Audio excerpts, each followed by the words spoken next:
What is in your mind? I know that's a very familiar phrase, especially in social media. So you go to Facebook, open a new timeline, ask you, what is in your mind? Put in your thoughts. They are prompting you to pour out your thoughts. Do you know what? That is gold. What people don't understand, especially in the 21st century, is that we do what you call data harvesting. And the global big organizations, they hack these many years back because they know there is power in the mind. So when you're putting your thoughts, whether it's on Google platforms, on the social media, on Facebook, on Instagram, on TikTok, building that content, and people interact with this, do you know what you're doing? There's a lot of insight and intelligence that is being harvested from your mind.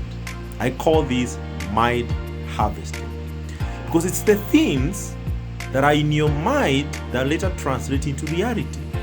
And the way to get and to access the human intelligence is to allow people to speak out.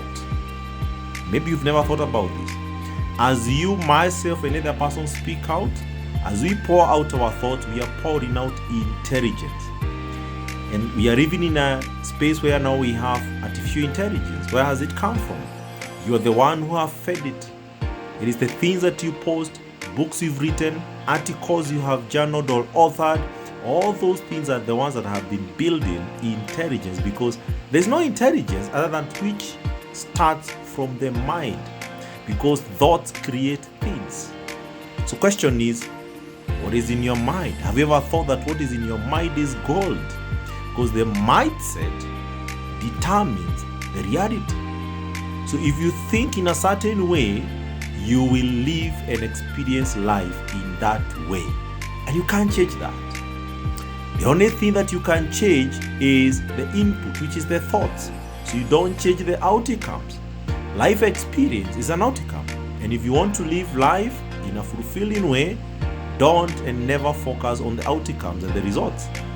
Try to challenge the inputs. So if you're seeing your life is not adding up, go back to the root cause. How is my mindset? What are my belief systems? What are my ideology? What is my back end frame of thinking? So if relationships are not working, check well.